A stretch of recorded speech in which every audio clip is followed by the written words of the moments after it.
Our Posada, first in the stream. There we go. Got you in my ear. No problem there, Robert. Hopefully you're having a great week this week. Thanks for hopping in. First one on the stream today. Today I'm going to be doing my baseball player video series biography of Tony Gwynn. Tony Gwynn, as requested by Kevin's Card Collecting. That's one of his favorite players he likes to PC. So that's who we're going to highlight today. After I go over the biography series, I'll go through these cards that I picked out from my collection of Tony Gwynn's. I didn't realize it until I looked in my collection, and I probably have a good 750, 800 cards of Tony Gwynn in my collection so far for Hall of Famers. So outside of my Seattle Mariners, I'm pretty sure he's probably one of the ones that's running neck and neck with the Seattle Mariners for cards I have in my collection. So I'll undoubtedly be sending more Kevin's direction when I find out what doubles and triples and extras I've got of Tony Gwynn. I know I've sent him a bunch of Tony Gwynn's already, and I don't keep track of every card I send somebody, but it is nice to know that at least I have a bunch of cards for somebody that collects and PCs Tony Gwynn. So that's awesome there. So I am going to get ready to get rocking and rolling here at 10:30 sharp with my biography lesson. I was just kind of checking some things out here in my back office while I kill time here. Let's see. Dun, dun, dun. Back one there. There we go. Have that ready on standby so I can show it in a little bit for you guys. I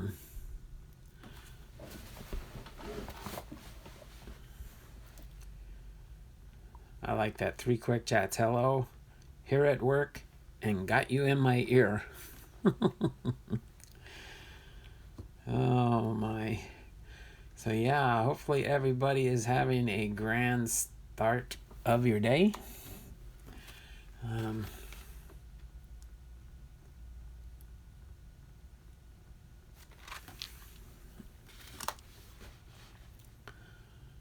right. I may have to take a brief pause. My pastor might be stopping by to pick up something from me real quick. So if the doorbell rings or if he gives a quick hello, I'm here on my phone, I might have to just go to the front door real quick and do a handover of something I have to give him real quick. Kevin's Card Collecting is in the house.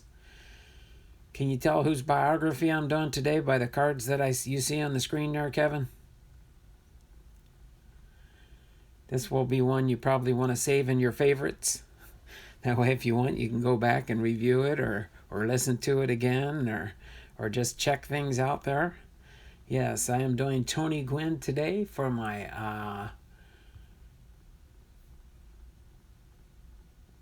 baseball player video series biography. So today it will be Tony Gwynn. Looks like you finally picked Tony. I've been waiting for this day. Laugh out loud. I'm sure you know enough about him, but you never know. You might hear some interesting facts you did not know. It is a pretty lengthy biography, but we'll have fun with it nonetheless. And just like I was mentioning, in case you just popped in when I was talking about it, my pastor's going to stop by the house real quick and pick up the church debit card. He's got to go. We've got we had a senior saint in our church that passed away this last Sunday afternoon. So we've got her viewing tomorrow afternoon, her memorial service at our church on Saturday morning, and then next Thursday, the 26th, the day after Christmas, she'll be interned in the Tahoma National Cemetery with her husband. Her husband passed on before her, so as a veteran and the spouse of a veteran, you have free rights to be interned with your husband in a national cemetery. So that's what's going to up. He's here, so I'm going to jump downstairs real quick, and in case somebody shows up, I will be right back, okay?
I'm back in the house. It looks like it's still Kevin and our Posada. My little icon shows there's 3 people in the chat, but it might be some of my silent people that just watch and don't say anything. So what do we got? We got 2 more minutes here. Welcome everybody to the video biography of the greatest ball player in history. 1, Tony Gwynn. 2, Ken Griffey Jr. I don't know. I'd probably switch those. But that's my personal preference. Fall Creek Collectibles is in the house. How you doing there, Fall Creek Collectibles? Thanks for jumping in here today. So yeah, we're going to do the biography today of Tony Gwynn. Tony Gwynn. It's going to be our biography.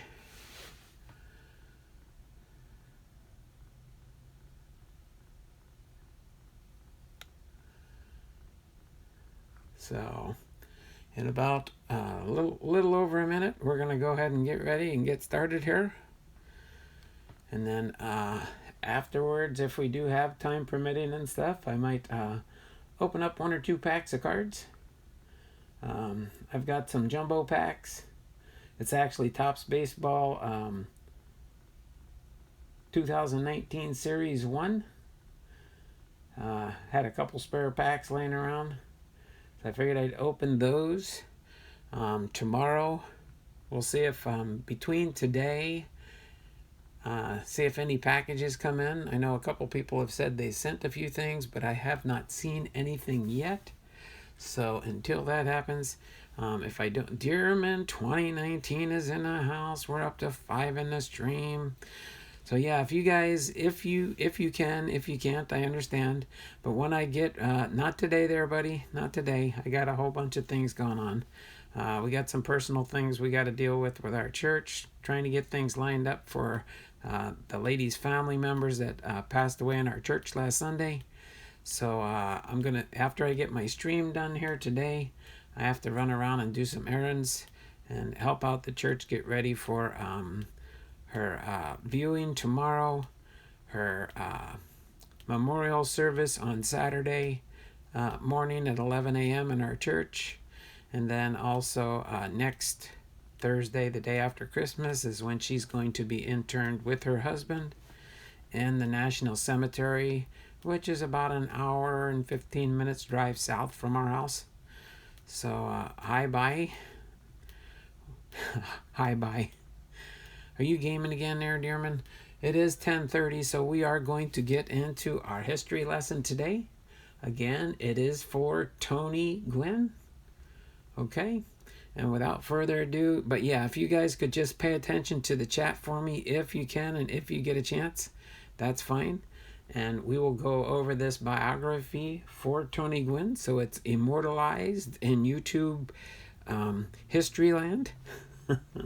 That's kind of my way of terming getting these recorded for history and for future generations. Okay? So, without further ado, let's get into this history lesson of Tony Gwynn. All right, Anthony Keith Gwynn Sr., born May 9th, 1960, and he died June 16th, 2014. Nicknamed Mr. Padre, was an American professional baseball right fielder who played 20 seasons from 1982 to 2001 in Major League Baseball for the San Diego Padres.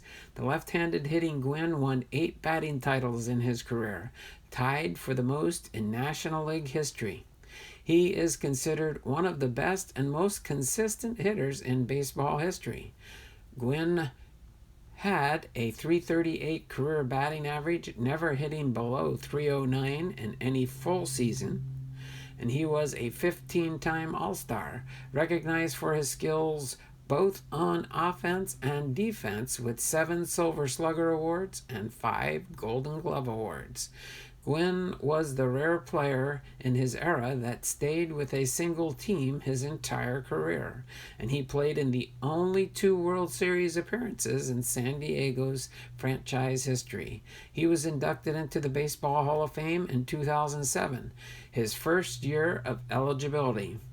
Gwynn attended San Diego State University, where he played both college baseball and basketball for the Aztecs.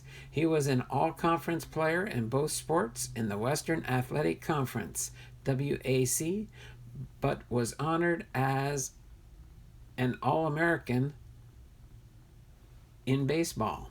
Gwynn was elected by the Padres in the 3rd round of the 1981 MLB draft as the 58th overall pick. He made his major league debut the following year and captured his first batting title in 1984 when San Diego advanced to its first ever World Series. A poor fielder in college, Gwynn's work on his defense was rewarded in 1986 when he received his first Gold Glove. The following year, he won the first of 3 consecutive batting titles beginning in 1990. Gwynn endured 4 straight seasons which ended prematurely due to injuries, particularly to his left knee. However, he experienced a resurgence with 4 straight batting titles starting in 1994 when he batted a career high of .394 in a strike-shortened season. Gwynn played his second World Series in 1998 before reaching the 3,000 hit milestone. The following year, he played 2 more seasons hampered by both injuries in both and retired after the 2001 season with 3,141 career hits. A contact hitter, Gwynn excelled at hitting the ball to the opposite field. After meeting the Hall of Famer Ted Williams in 1992, Gwynn became more adept at pulling the ball and using the entire field, as well as hitting for more power. He could also run early in his career, and he was a stolen base threat, widely considered the greatest player in Padres history. Gwynn regularly accepted less money to remain with the small market team. After he retired from playing, the Padres retired his number 19 in 2004. Gwynn became the head baseball coach at his alma mater and also spent time as a baseball analyst. Gwynn died of salivary gland cancer in 2014 at the age of 54. As far as Tony Gwynn's early life, Gwynn was born in Los Angeles, California to Charles and Vendela Gwynn. He was 9 when his parents decided they would move from their apartment and buy a house in Long Beach, a location they chose because of its schools, parks, and youth sports options throughout the year. He grew up with older brother Charles Jr., who played college baseball and became a teacher, and younger brother Chris, who also became an MLB player. Gwynn's parents were civil servants who were tag team parents. Gwynn's father worked at a warehouse from 7:30 a.m.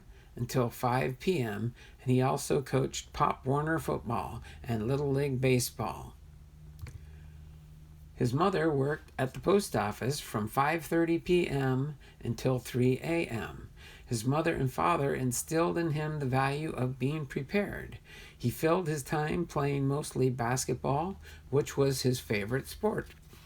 Gwynn's father encouraged his sons to play in the makeshift baseball field that he assembled in their backyard. The setup was a narrow strip of grass that was longer than wide.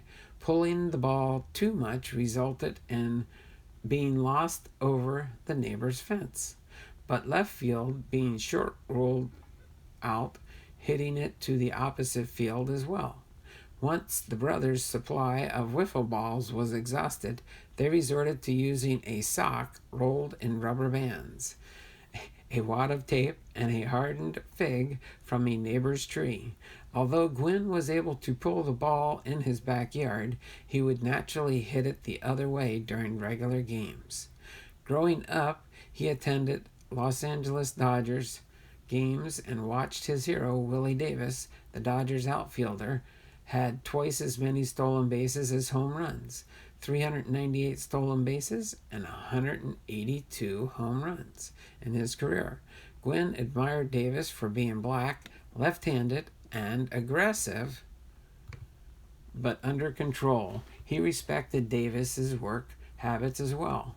Unlike other kids that tracked home run hitters, Gwynn checked the box scores in the newspaper every morning to follow high average hitters like Pete Rose, George Brett, and Rod Carew. His high school career. Gwynn attended Long Beach Polytechnic High School, which was a high-profile school in sports. He was a two-sport star in both basketball and baseball. In his final 2 years, his Jackrabbits baseball teams were a combined 3-25-2 in the league, while the basketball teams went 58-6 and twice reached the California Interscholastic Federal Southern Section for a championship game. Gwynn had considered quitting baseball as a senior to concentrate on basketball, but his mother talked him out of it. She said it might be something down the road that I might be sorry later if I didn't play, recalled Gwynn. As a junior, he was the starting point guard on Poly's basketball team and went 30-1 and won the Southern Section 4A title. The final was played before over 10,000 fans at the Long Beach Arena, where Gwynn scored 10 points in the 69-50 victory over Buenaventura. His teammates included Michael Wiley, who became a professional player in the National Basketball Association. In his senior year, Poly was 23-7. And again advanced to the championship round in spite of finishing third in the Moore League. Their bid for a second straight title ended with a 57-50 loss to Pasadena. Gwynn averaged 10.3 points and totaled 178 assists for the season, and he was named to the All-CIF Southern Section second team. After the season, he switched to baseball, whose season was already well underway. Despite his shortened season, he earned his first team All-Southern Section honors after batting .563. Poly's baseball team struggles taught him to remain focused and continue to execute and stay productive. Gwynn received scholarship offers to play college basketball, but none for college baseball. He also went unselected in the 1977 MLB draft, which Gwynn attributed to his limited playing time. He he wanted to play both sports for Cal State Fullerton, which was okay by basketball coach Bobby Dye, but baseball coach Augie Garrido did not believe an athlete could handle both sports in college. San Diego State basketball coach Tim Veazey wanted Gwynn to commit to playing 2 years of basketball before playing baseball. Gwynn also had an offer from Texas Christian University, TCU. However, he was told that he would be their first black player in 30 years, which ruled them out of his consideration. He chose to attend SDSU, calling it the best option I had. So as far as Tony Gwynn's college career, Gwynn was a two-sport star with San Diego State, playing 3 seasons of baseball and 4 of basketball. He was a 2-time American outfielder in his final 2 seasons when he led the team in hitting. A skilled playmaker in basketball, he set multiple schools records for assists. He is the only player in the history of the WAC to earn all-conference honors in 2 sports. Gwynn was not allowed to play baseball as a freshman. He was overweight at 205 pounds, and Veazey wanted him to get in shape for the next basketball season. By the following season in 1979, Gwynn still had not heard from Aztecs baseball coach Dim Dietz about joining the team after the basketball season. However, an opportunity arose after 2 outfielders riding bicycles were struck by an automobile and injured, and Dietz was in need of replacements. Freshman shortstop Bobby Mackham, who played against Gwynn in high school, convinced the coach to give Gwynn a chance. Dietz had never seen Gwynn play, but contacted him mostly because he trusted Meacham. Veazey, by then, had been fired, and his successor, Smokey Gaines, allowed Gwynn to play baseball. Were it not for the accident, Gwynn doubted he would have ever played baseball with SDSU. Knowing what I know now about Coach Dietz, he's too loyal to his athletes to have allowed me to walk over after basketball season and join the team, said Gwynn. In baseball, Gwynn was primarily a left fielder and designated hitter at San Diego State. Gwynn hit .301 in his first season, but he stunk defensively. In 1960, Gwynn hit .423 with 6 home runs and 29 RBIs and was named 3rd team All-American in Baseball News. The next season, he was a first-team All-American after batting .416 with 11 home runs and 62 RBIs. He also was named a first-team All-WAC outfielder. In the 3 years, he had a career average of .398, and the team went 146 wins, 61 losses, and 4 ties.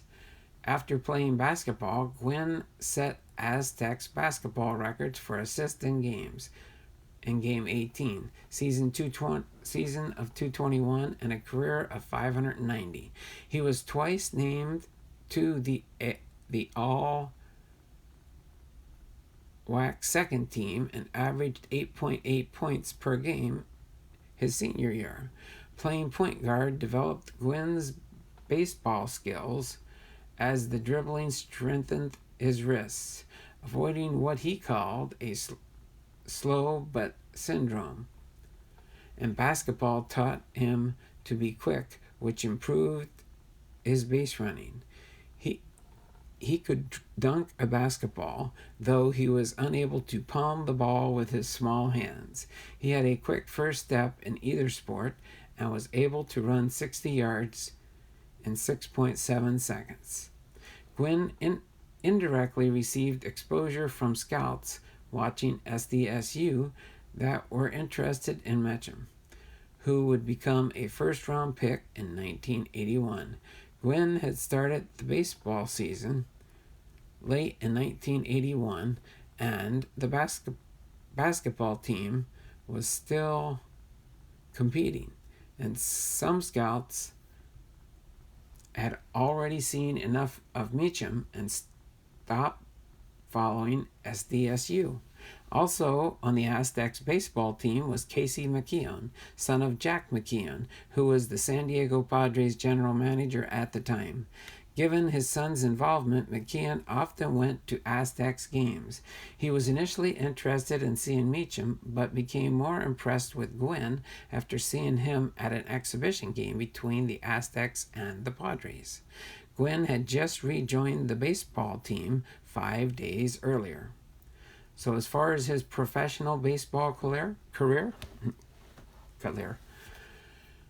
when he played in the minor leagues, it was 1981-1982. The Padres selected Gwynn in the third round of the 1981 MLB draft with the 58th overall pick. He had gone to Padres games while he was at San Diego State and would sit there thinking that they had the ugliest uniforms I've ever seen in my life. Those uniforms again came to his mind after he was drafted. McKeon had wanted to take Gwynn with the Padres' first pick, but they chose 2 other players in the first round and another in the second. McKeon threatened to walk out of the draft room had San Diego not selected him in the third. Later that day, Gwynn was also selected by the San Diego Clippers in the 10th round of the NBA draft. According to then Clippers general manager Ted Podolsky, Gwynn might have gone as high as 6th round if he was not a baseball player. Gwynn chose to play baseball with the Padres and in what he deemed a practical decision, citing his physical battles pushing and fighting against larger players such as Charles Bradley while playing WAC basketball. Coming out of college, Gwynn was initially worried about the transition from using an aluminum bat to a wooden one, but his concerns were allayed once he found a bat comparable to the size he had used with the Aztecs. He led the Northwest League with a 331 batting average and added 12 homers and 17 stolen bases in just 42 games for Walla Walla, San Diego's Class A minor league affiliate, earning him Most Valuable Player honors for the league in 1981. He finished the season in Class A with Amarillo for 23 games while batting .462. When he went into the major leagues, 1982 to 2001. 1982 to 1983, Gwynn participated in spring training with San Diego in 1982 and hit an impressive .375. However, the Padres were set in the outfield with veterans Gene Richards, Rupert Jones, and Sixto Lezcano, and Gwynn began the season with AAA Hawaii. He was batting .328 in 93 games with the Islanders when he was promoted and debuted for the Padres on July 19, 1982. Started in center field against the Philadelphia Phillies in place of a slumping Jones. In his 4th at-bat, Gwynn got his first major league hit, a double, and against reliever Sid Monge Rose, who was the Phillies' first baseman and later became the major league all-time leader, told Gwynn, "Congratulations, don't catch me in one night." 5 weeks later against Pittsburgh, Gwynn injured his left wrist after diving for a ball and hitting the hard artificial turf at Three Rivers Stadium and missed 3 weeks while on the disabled list. He finished his rookie season batting .289 in 54 games, the only season in his career he hit below .300. His 15-game hitting streak was the longest on the team that season. Gwynn re-injured his wrist playing winter ball in Puerto Rico and started 1963 on the disabled list. He missed the first 2 months of the season and struggled after his return, and his average fell as low as 229 by July 29th. He asked his wife to record the games before a road trip, and he began using video recording to review his at-bats. After looking at the tapes and correcting his swing during batting practice, he became a believer in using video. He said, "Video turned around my career." He headed up to a 309 average for his shortened season, and his 25-game hitting streak set a Padres record. For the record straight season, San Diego finished with a 500 record overall. From 1984 to 1986. In his first full season in 1984, San Diego won their first National League West title. Gwynn was elected to start in his first All-Star game, and he won his first batting title with a .351 average, along with 71 RBIs and 33 stolen bases. He had only 23 strikeouts and 606 at-bats.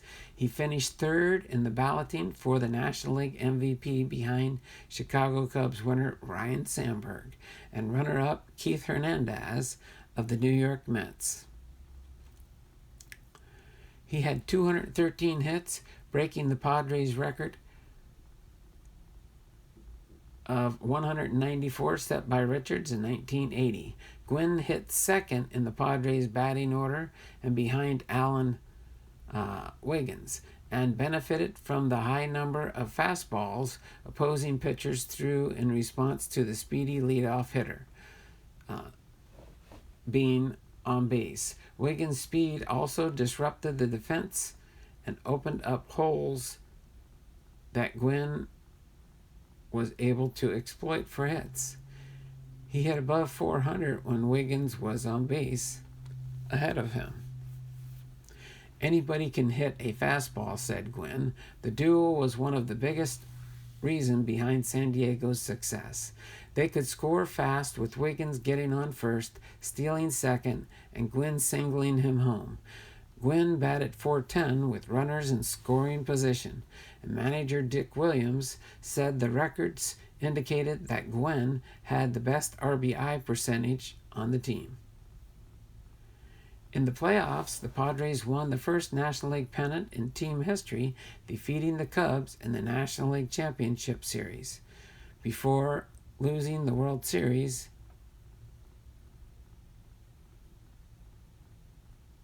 to the Detroit Tigers. Gwynn batted .368 in the NLCS and a one-out single in the bottom of the ninth in Game 4 set up Steve Garvey's game-winning homer.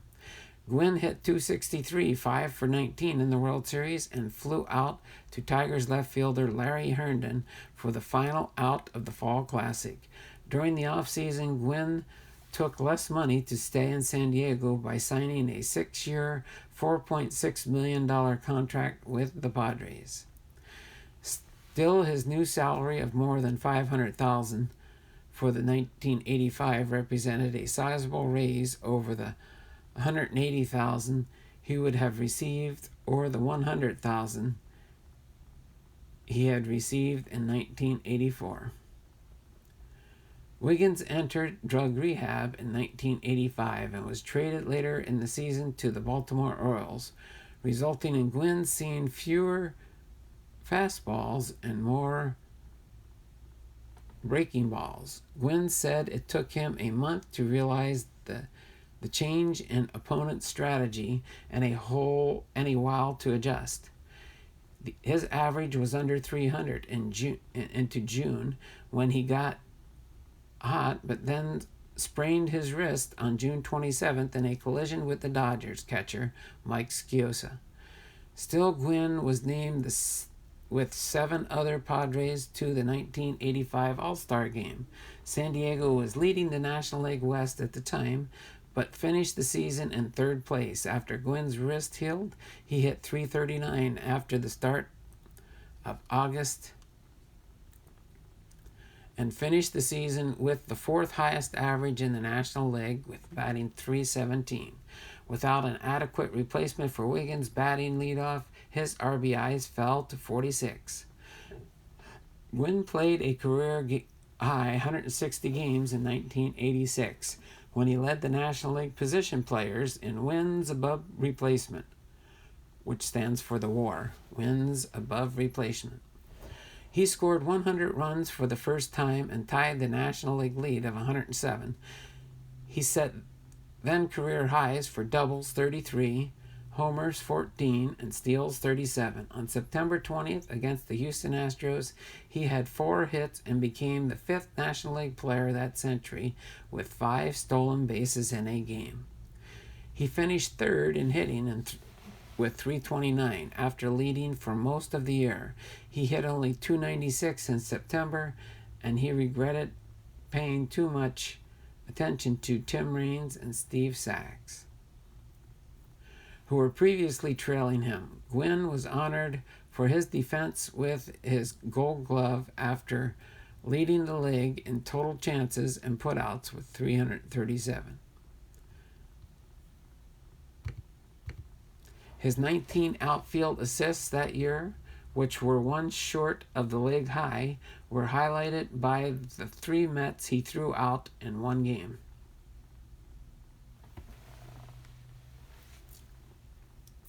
In 1987 to 1989, despite his financial problems and bankruptcy in 1987, Gwynn remained unfazed on the field.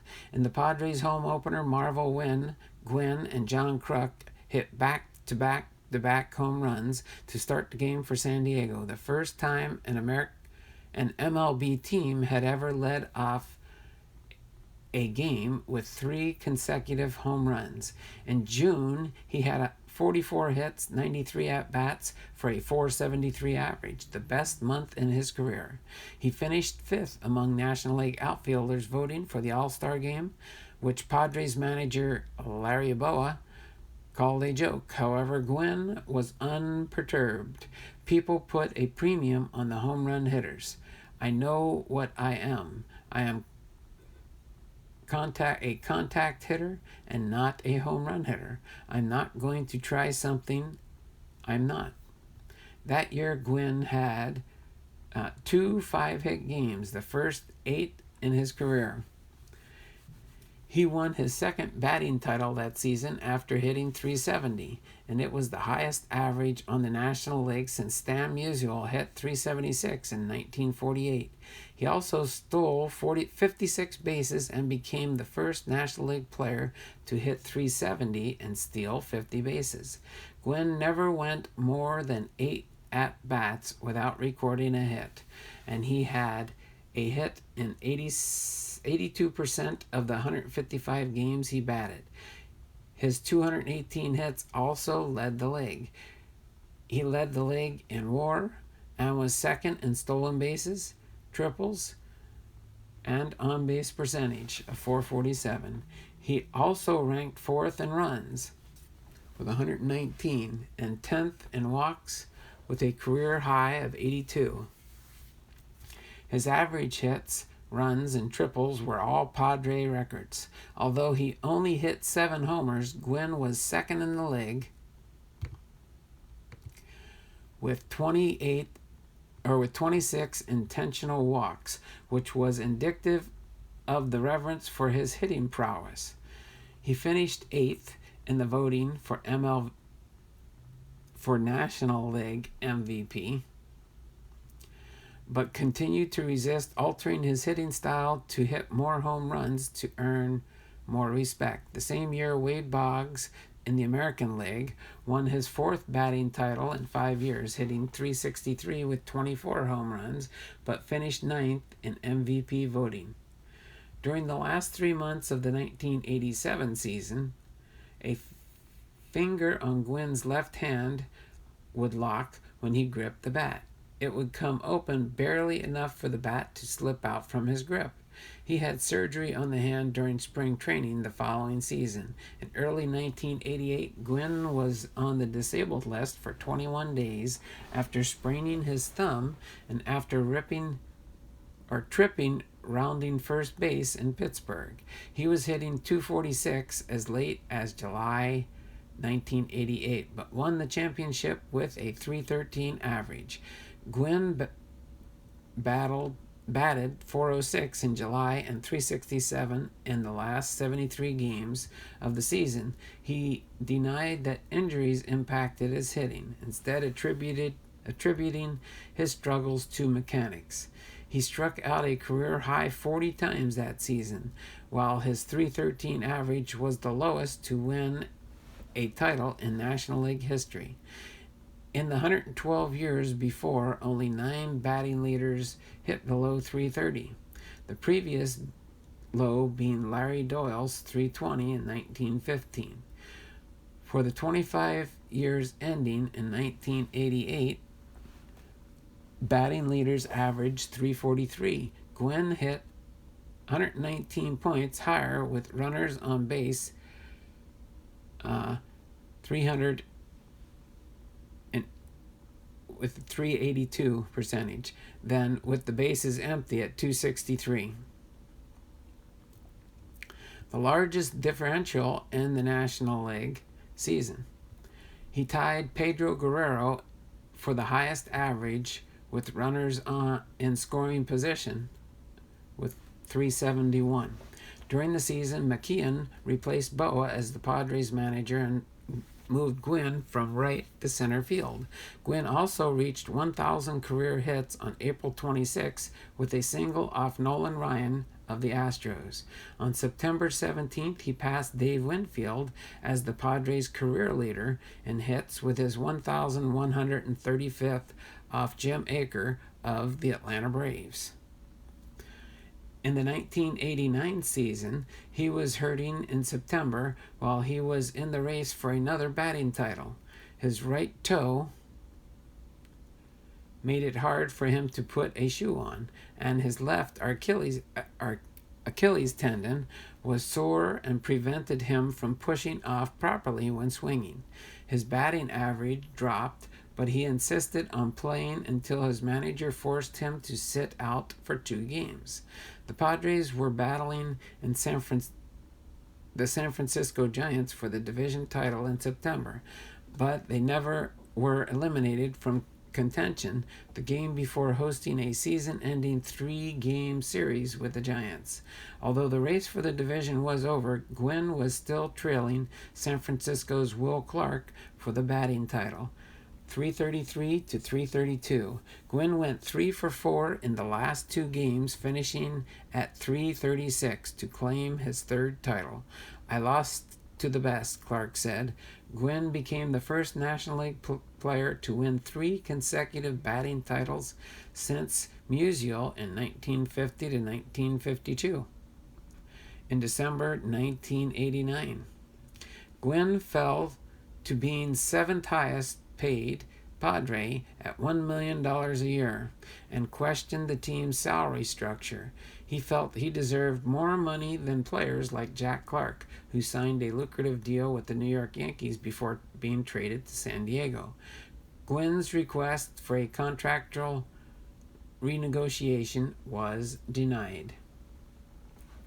In 1990 through 1992, widely respected by his peers and known as one of the most dedicated players in baseball, Gwynn in 1990 was accused by some teammates of being selfish and caring more about his batting average than winning. First baseman Jack Clark most notably stated that Gwynn should be swinging with runners in scoring position instead of bunting and protecting his batting average. Clark did not approve of Gwynn bunting with runners on first and second with nobody out, believing he was trying to either bunt for a hit or get credit for a sacrifice if he failed. On the other hand, Gwynn felt he was advancing runners for the team's game changers, Clark and Joe Carter, which was consistent with McKeon's style. Gwynn said he resorted to bunting to advance the runners because he was not a good pull hitter. No one bothers Tony Gwynn because he wins batting titles, but the Padres finish 4th or 5th every year, and Clark, who also stirred controversy on his prior teams. Teammates Mike Pagliaro and Gary Templeton sided with Clark, who also said Gwynn was 50 pounds overweight, leading his lower stolen base total. So, stung by the criticism, Gwynn was miserable the rest of the season and became withdrawn and distrustful among his teammates. Conscious of being perceived as selfish, he altered his hitting style by attempting to pull the ball to move more runners situations where he would normally hit to the opposite field. Rumors that he might be traded affected his play. In September, Gwynn was upset when a figurine of his likeness was hanging in effigy in the Padres' dugout, and race became an issue due to undercurrent of lynchings being evoked, with Gwynn being black and Clark being white. The Padres said a groundskeeper was responsible, but Gwynn believed it was a cover-up. Clark denied any involvement after breaking his right index finger mid-August in Atlanta while trying to make a catch at the wall. Gwynn missed the final 19 games of the season. He left the team for the season to avoid contact with the media and teammates. He was further upset that neither management nor other teammates came to his defense at the time. He later regretted it, saying he wanted to avoid his teammates in general instead of being more specific which ones he was referring to. It just involved one great guy, and that's Tony Gwynn, and anything they want to say about Tony Gwynn is going to be news. It got all blown out of proportion, Carter said. Gwynn countered, I've been doing the same things my whole career, playing the same way. Now, why is it an issue? Because Jack Clark says it is. Gwynn finished the season by hitting .309, ranking 6th in the league, but the lowest average of any full season in his career. He had entered a season with a .332 career average. However, his 72 RBIs that season were a then career high. He also began experiencing soreness and swelling in his left knee. The cartilage under his kneecap was wearing out, which doctors attributed to his playing basketball and baseball year-round for 7 years from high school through college. Gwynn and Clark said they could continue to play together, but Clark signed with the Boston Red Sox as a free agent in the offseason. Gwynn felt appreciated after he was signed to a 3-year contract extension for $12.25 million, including a $1 million signing bonus. McKeon praised Gwynn, saying, he's one of the most unselfish players I've ever managed. In 1989, when he was going for a batting title, he was giving himself up to move runners along. Dick Williams, who managed Gwynn from 1982 to 1985, said of Gwynn, I don't think I've ever had a player who worked harder, cared more, and was more deserving of his awards. Clark continued to criticize him, which Gwynn attributed to jealousy. Gwynn responded with his own criticism of Clark. Let's talk about him walking 104 times. Being a number 4 hitter, let's talk about him not flying on team flights. Let's talk about him getting booted out of the games on a called strike 3. In 1992, Gwynn sympathized with Clark, who filed for bankruptcy after bad loans by his agent. I really appreciated the things Tony said about my situation, Clark said. In 1991, passed Gene Richards as the Padres' all-time leader in steals and triples. He reached a season-high batting average of .373 in June, and late in the month was among the league leaders in RBIs. His left knee began causing him problems before the All-Star break, and he had been suffering from shin splints as well. He injured his left knee on August 5th at Houston while sliding in to second base. He played through the injury, missing just 1 game over the next 3.5 weeks. He had fluid drained from his knee on August 31st and played just once in the week that followed, while surgery was was discussed. He attempted to finish out the season, but lasted just 5 more games. He underwent arthroscopic surgery to clean out the knee and smooth the articular cartilage, missing the final 21 games of the year. Gwynn was leading the league in hitting at .326 late in August.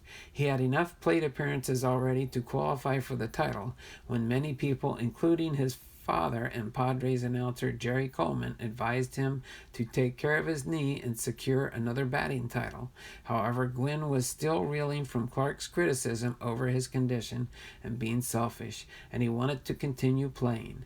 Gwynn finished the season ranked third in batting at .317, behind Terry Pendleton .319 and Hal Morris .318. After the All-Star game, he hit just .243. In 1992, Gwynn ended the season on the disabled list for the third straight year. On September 8th, in a 16-inning game in San Francisco, he had the third 5-hit game of his career and his first since 1987. He sprained the medial collateral ligament in his left knee in the same game and played just 4 more innings the rest of the season.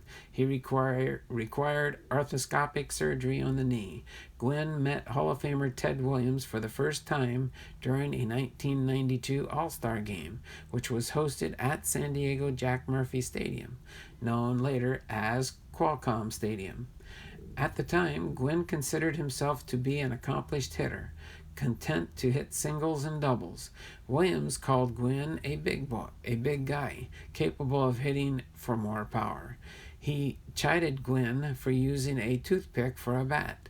His encounter with Williams spurred him to think more about hitting, and he began to hit more power. I've never been a home run guy, never been a big RBI guy, but from that point to the end of my career, I was much better at it, said Gwynn. In 1993 to 1997, Gwynn entered the 1993 season anticipating that he would be better after his past 2 surgeries. He had also incorporated Williams' advice into his swinging. The Padres won 101 games that year for the team's worst record during his career. They finished last in the division, behind even the Colorado Rockies, who were an expansion team in their inaugural season. San Diego that season had traded most of its star players, including Fred McGriff, Gary Sheffield, Tony Fernandez, and fire sales. Gwynn finished with a .358 average, then the second best average of his career, but Colorado's Andres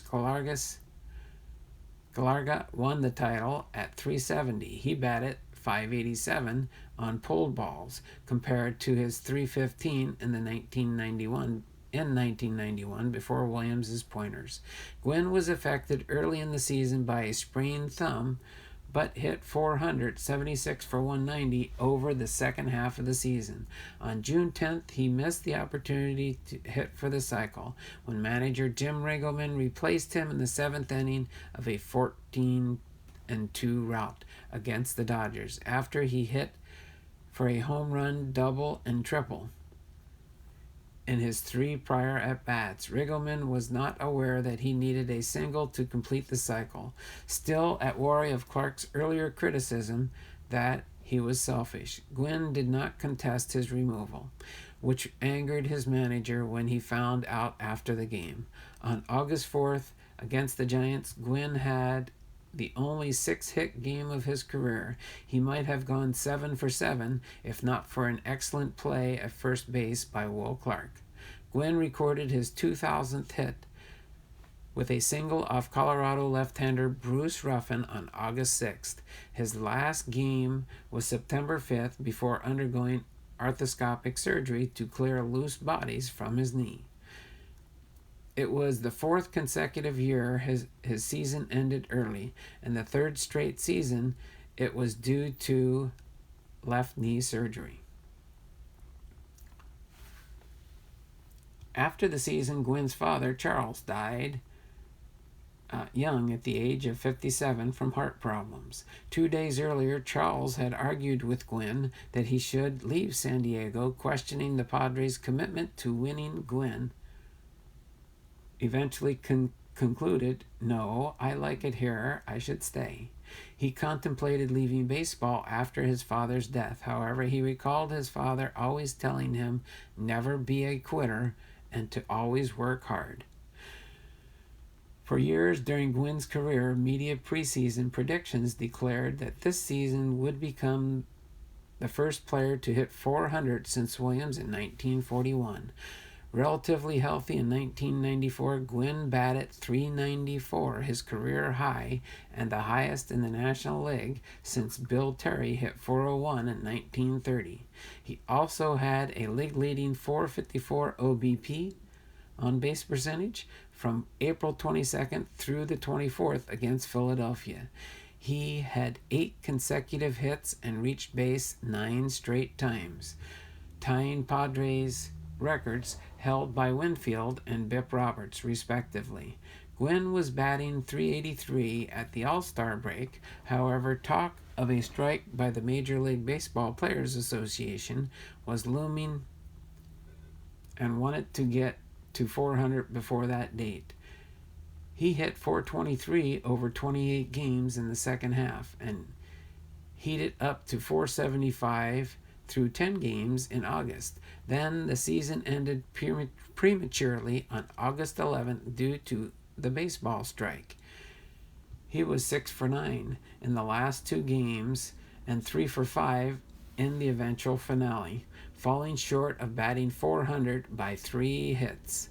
Fans were awaiting an end to the strike and for Gwynn to resume his quest for .400, but hopes of the season's restarting were dashed when the World Series was canceled. He later commented, "I'm not unhappy or bitter that the strike came. I look at it this way.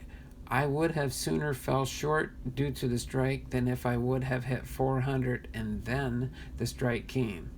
Then people would have thought I would have collapsed down the stretch instead of being a .390 when the strike came and being so close." That year, Gwynn pulled the ball with greater regularity.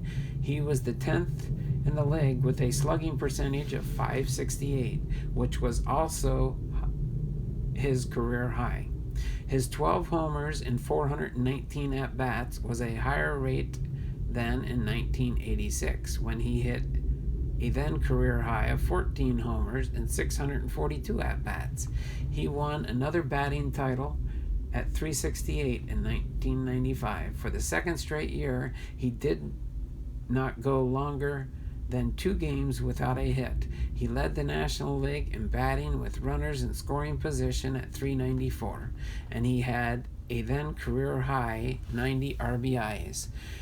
Gwynn hit in 15 straight games in July, his longest hitting streak since his 18-game run in 1988. He hit 28 for 65 with a .431 batting average with 15 RBIs during that streak. Although he missed batting .400 in 1994, he batted .403 during a 179-game stretch between July 3rd, 1993 and May 9th, 1995. In 1996, the Padres won the division with 91 wins and returned to the playoffs for the first time in 12 years.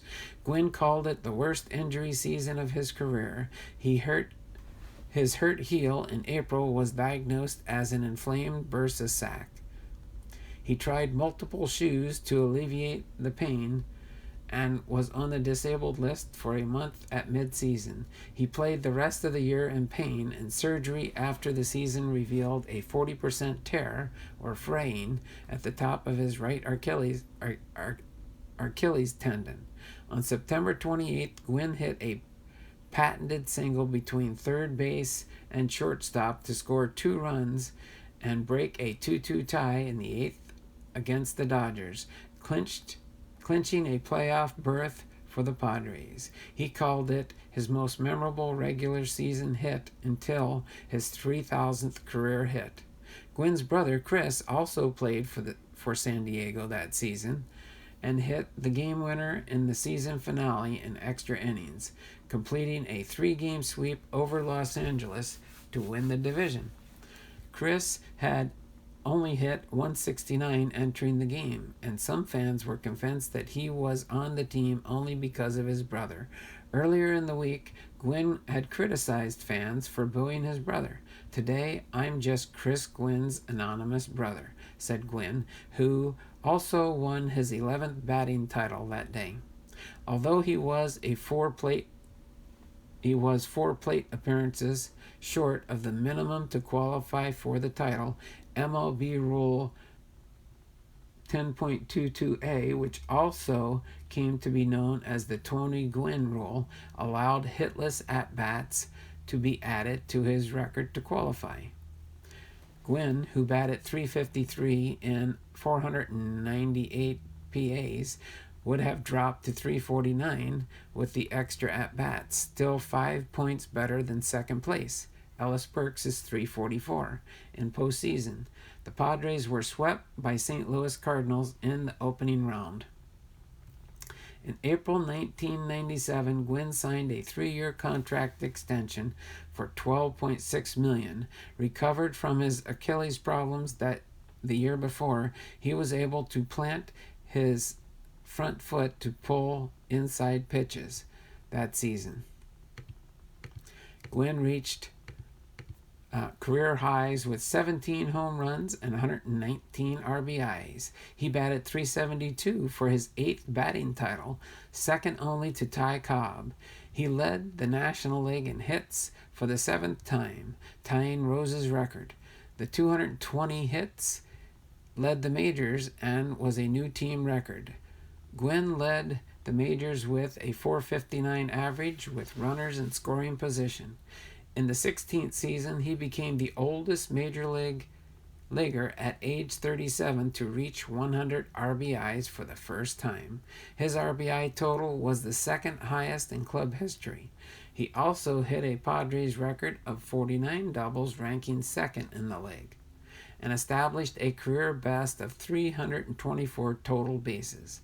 On June 7th, Gwynn hit his 100th career home run off of Donnie Wall of Houston, becoming the 3rd Padre to reach that mark. He was batting .402 on July 14th, the latest in the season he had ever been at .400. However, his average tailed off as he suffered from kidney stones later that month, and he also battled problems with his left knee that required postseason surgery.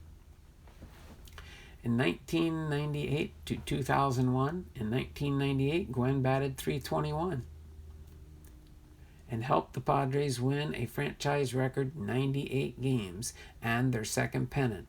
He began the year with the first ever opening day home run and continued his trend of hitting more power with 16 homers for the season. The Padres reached the World Series in 1998. After defeating Houston and Atlanta in the playoffs. However, the Padres lost to the Yankees in a 4-game sweep. Despite Gwynn hitting .500, 8 for 16 in the series, the rest of the team batted only .203. Gwynn hit a home run off the second deck facet in the opening game at Yankee Stadium against pitcher David Wells, which he calls his favorite hit and highlight of his career. That's the biggest game in the world, a World Series game, and the fact that it was in New York Yankee Stadium, I'll remember that forever, he said. Calf injuries forced Gwynn to miss 44 games in the first half of 1999.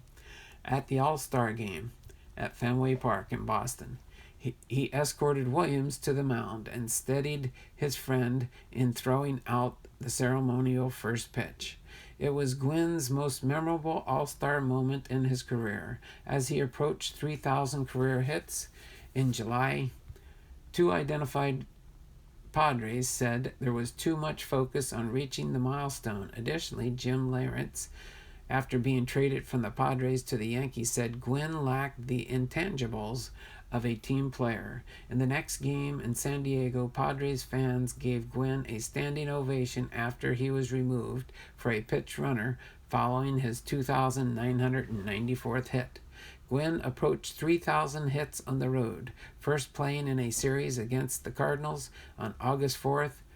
Gwynn collected 3 hits, including a grand slam, to reach 2,998 hits, receiving a standing ovation from the St. Louis crowd after each hit. The following day, Gwynn collected number 2,999 in the same game that the Cardinals' Mark McGwire hit his 500th home run. Gwynn got his 3,000th hit on August 6th with a single in the first inning off Montreal Expos pitcher Dan Smith. He had 4 hits in the game. His 2,000th hit was also on August 6th, which is also the birthday of Gwynn's mother. The milestone was delayed by a left calf injury that season, which sent Gwynn to the disabled list twice, forcing him to miss 44 games. He reached 3,000 and 2,284 games, the third fewest games among the 22 players to reach the mark, behind Ty Cobb, 2,135, and Nap LaHoy with 2,224. No player born after 1900 got there in fewer games or at-bats, 8,874, than Gwynn. Gwynn, who turned 40 in 2000, had a left knee injury that required his knee to be drained 7 times before he underwent season-ending surgery. He was limited by playing just 36 of the Padres' first 71 games, and he started only 26 games in right field. He batted .408 from May 19th to June 23rd to raise his average from .196 and finished the season at .323. Gwynn had microfracture surgery performed on his knee, which involved tiny holes being created to promote cartilage growth. The Padres bought out their $6 million option on Gwynn for 2001, paying him $2 million instead, and he became a free agent for the first time. After weeks of negotiation that were at times better, Gwynn resigned with the Padres for 2001, agreeing to a 1-year, $2 million contract with a chance to earn another $3.7 million in performance incentives. However, he was hampered that season by problems to his right leg, which had been his good leg, and was limited to just 17 games on the field. In the first half of the season, he missed 64 games due to a right hamstring that resulted in 2 stints on the disabled list. After returning, he began having problems with his right knee, and he was limited to pinch hitting duties and started only the game after mid-July due to a torn meniscus in the right knee. Gwynn formally announced on June 28th that he would retire at the end of the season and subsequently receive an ovation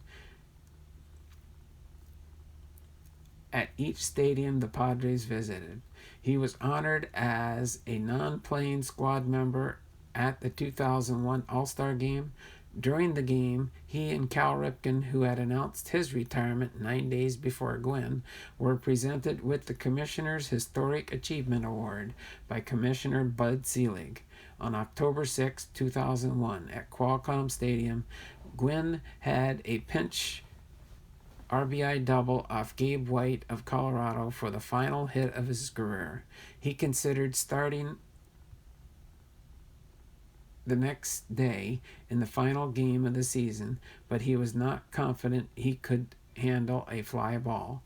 In his final appearance, he pinch hit in the 9th inning, grounding out to shortstop. Although he was limited to only 112 plate appearances, Gwynn finished the season with a .324 average, his 19th consecutive season batting at least .300.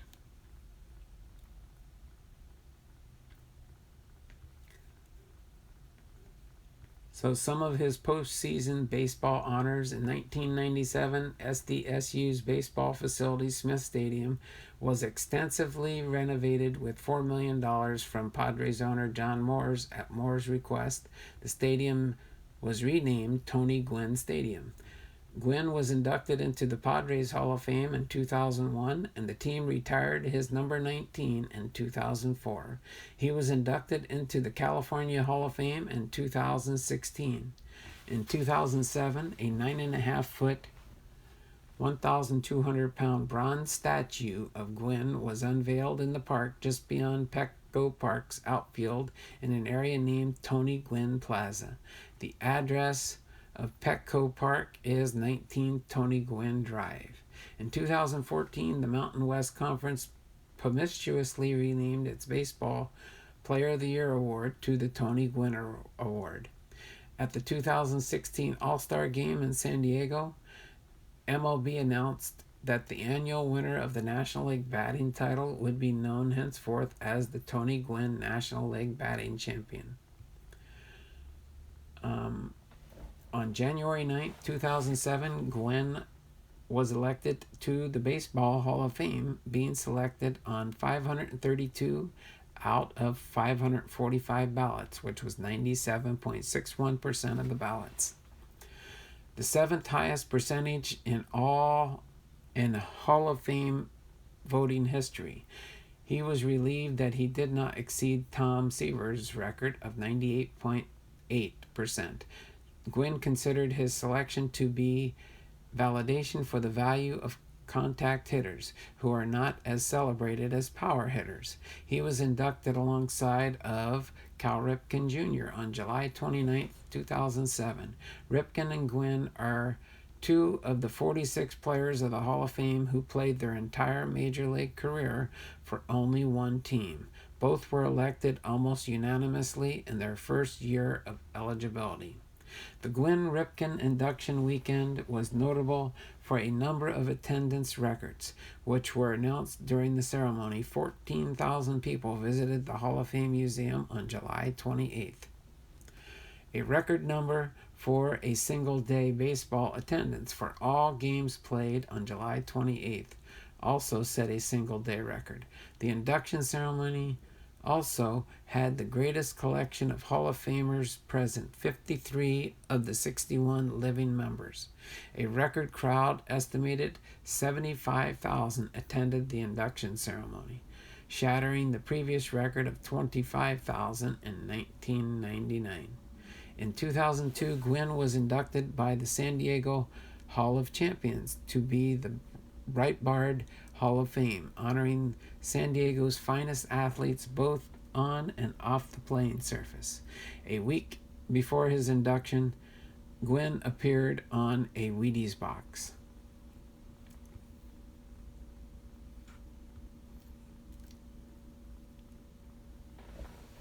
So Gwynn's legacy: Gwynn was a 15-time All-Star, voted 11 times by fans to be a starter. He accumulated 3,141 hits and a career batting average of 338 and hit .371 in 2 World Series. Gwynn was often lauded for his artistry at the plate, and his Hall of Fame plaque refers to him as an artisan with the bat. The New York Times called him arguably the best pure hitter of his generation. Hall of Fame pitcher Greg Maddux, against whom Gwynn had more hits than any other pitcher, called him the best pure hitter in the game. Easily, a 1997 Sports Illustrated cover declared Gwynn as the best hitter since Ted Williams. Gwynn won 8 National League batting titles, tying him with Honus Wagner for the league record, second only to all-time major leaguer Ty Cobb, who won 12 American League titles. He finished in the top 10 in batting for 15 consecutive seasons. From 1984 through 1997, he finished in the top 5 in all but one season, 1990, when he missed it by 1 hit. He recorded 5 of the 14 highest season averages since Ted Williams hit .406 in 1941. Gwynn hit above 300 in the National League record, 19 consecutive seasons, exceeded only by Ty Cobb. The only season Gwynn failed to bat 300 was his first, when he hit 289 in 54 games. 7 times he batted over 350, the most of any player since World War II. He was just the fourth player in Major League history to hit above 350 for 5 consecutive years. During that span, 1993 through 1997, which was preceded by his first meeting with Williams, Gwynn averaged 368 while leading the league each season except 1993 when he hit 358 and finished second.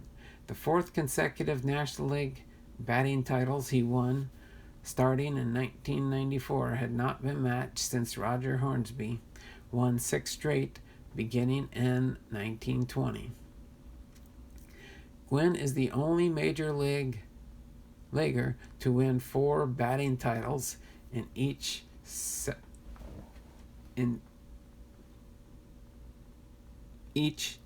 2 separate decades. He batted 351 over his final 10 seasons. 6 times he led the National League in both batting average and hits in a season, and 5 times he reached the 200 hit milestone. Gwynn's 338 career average is the highest of any player who began his career after World War II and ranks 17th all time. He and Williams are the only ones on the top 17 to play after 1938. Gwynn had the 4th highest career average of any player with 3,000 hits, and the 3rd highest of anyone who was born after 1900. Playing in an ERA when around 75 batters struck out 100 times in a season. Gwynn never struck out more than 40 times a year. He had 8 seasons, including 6 consecutive, when he had fewer than 20 strikeouts. 10 times in his career, he finished the season as the hardest player in the National League to strike out.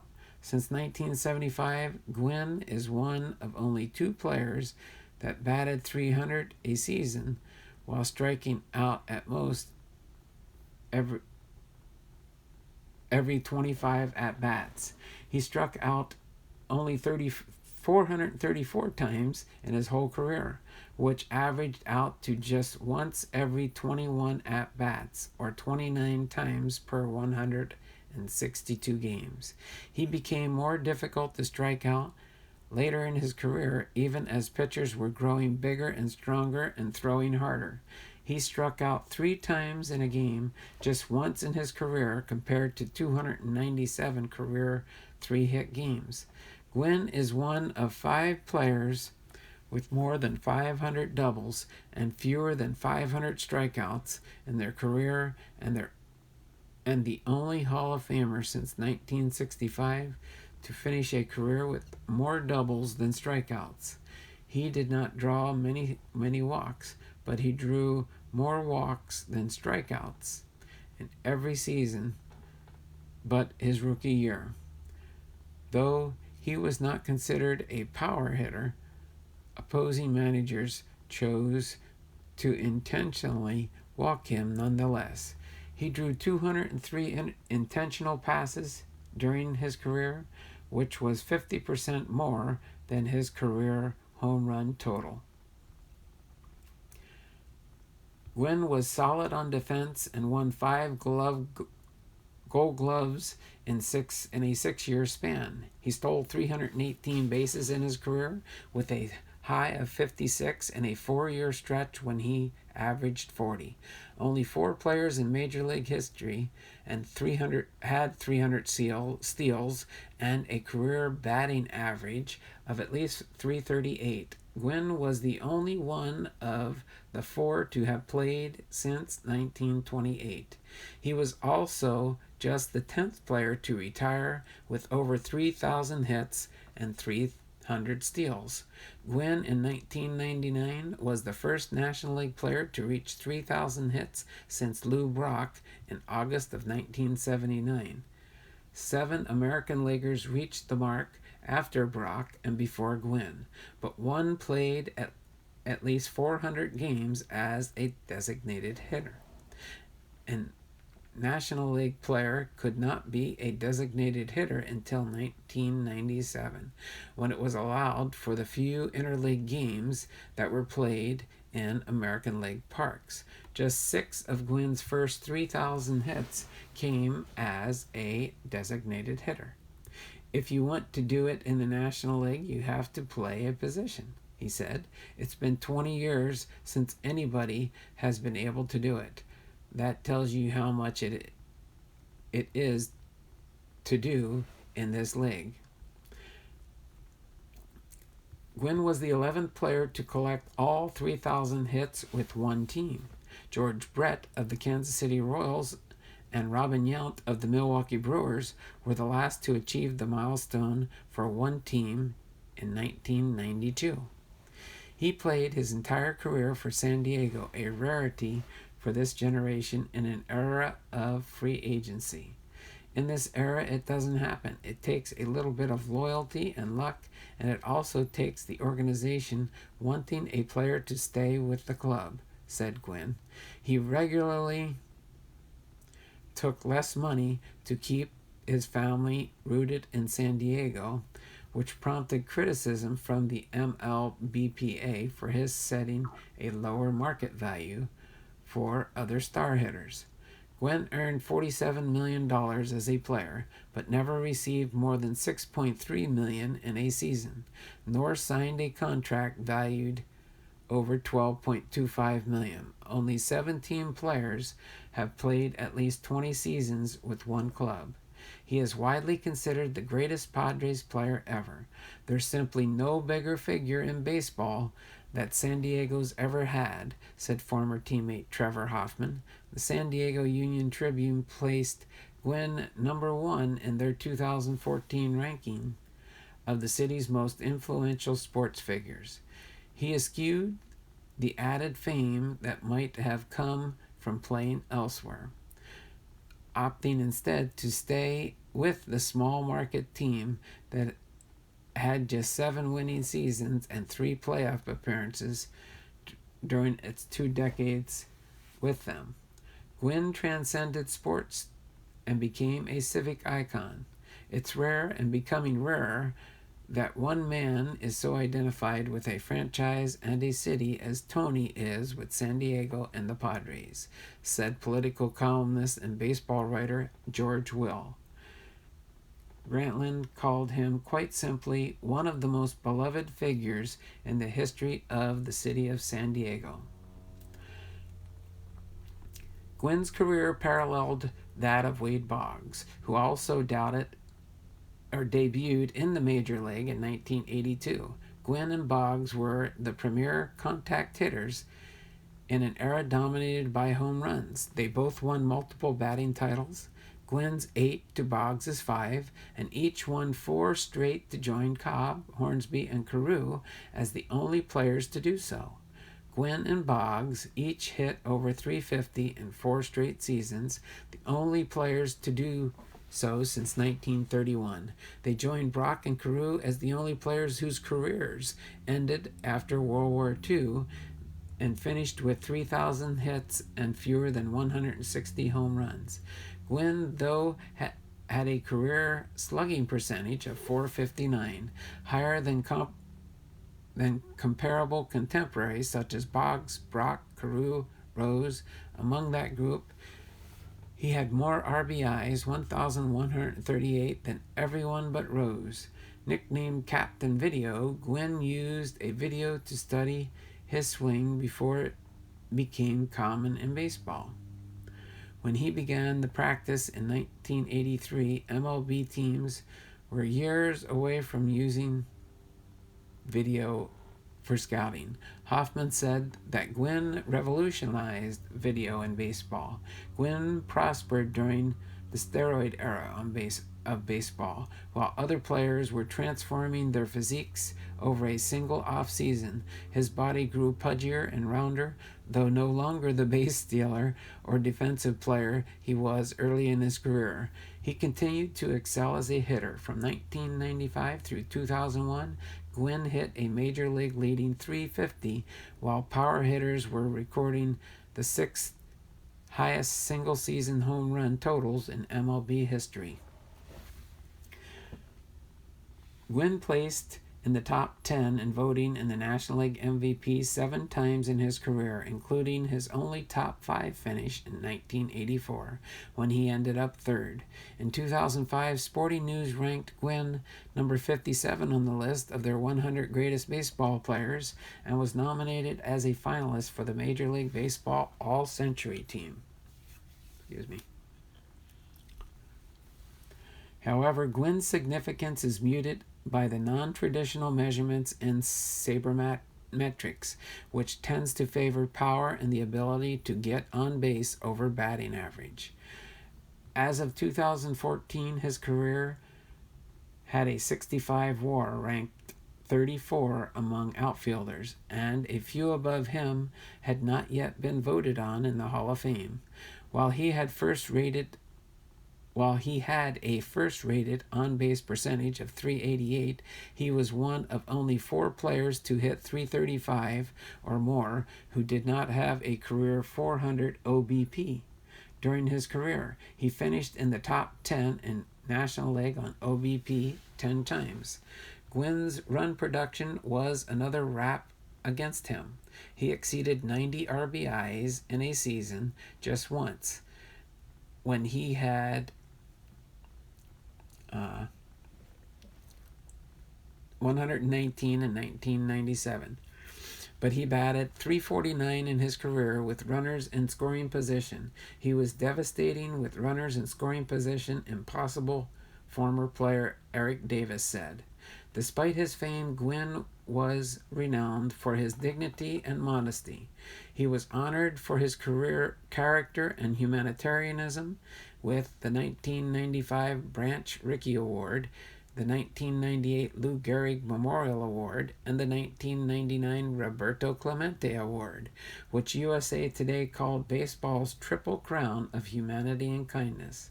Tom Verducci of Sports Illustrated called Gwynn an ambassador not just for the game of baseball but for mankind. Commissioner Seeley called Gwynn the greatest Padre ever and one of the most accomplished hitters that our game has ever known, whose all-around excellence on the field was surpassed by his exuberance, personality, and genial disposition in life. So his post-playing career. Following his playing career, Gwynn was the baseball head coach of SDSU for 12 seasons, compiling a .363 record, including 3 Mountain West Conference championships and 3 NCAA tournament appearances. During his last season playing for the Padres in 2001, he lobbied for the coaching position after Jim Dietz announced he would step down after the 2002 season. In September 2001, Gwynn signed a 3-year contract with his alma mater to be an unpaid volunteer coach for 2002, with a base salary of $100,000 starting in 2003.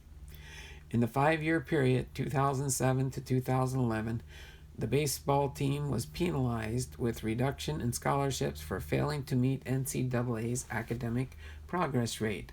However, Gwynn's teams improved their academic performance for the 5 years ascending to 2012. The Aztecs finished 500 or better in 5 of Gwynn's final 7 seasons, and they qualified for the NCAA tournament 3 times in his final 6 seasons. As the Aztecs coach, Gwynn oversaw the development of future major leaguers such as Justin Masterson, Steven Strasburg, and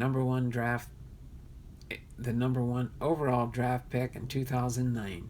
Gwynn's bout with cancer caused him to miss time intermittently. He missed the start of the 2012 season after undergoing surgery and missed games in 2013 while involved with a clinical trial.